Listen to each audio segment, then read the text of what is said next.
Hello guys, जय जिनेंद्र। हम निकल चुके हैं श्री मंदिर जी के लिए दिन 2 और हमारे ये मंदिर जी का बाहर का नज़ारा है। और देखिए मूल नायक भगवान हमारे, और आज हमको मिला है श्री मूल नायक भगवान का आपसे करने का अवसर।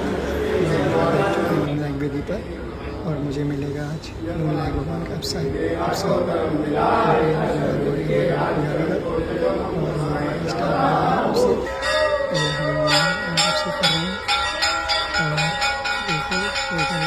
आप लोग बताइए और हमें मुझे अपनी वीडियो में क्या इम्प्रूवमेंट करना चाहिए और क्या और कैसे कितनी अच्छी वीडियो हो सकती है ये, इसमें मुझे क्या क्या आप कमेंट और लाइक करके बताइए।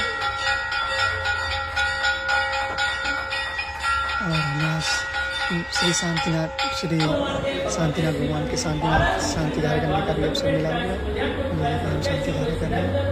जय जिनेंद्र को सो मिलते हैं कल नई वीडियो के साथ। Thank you.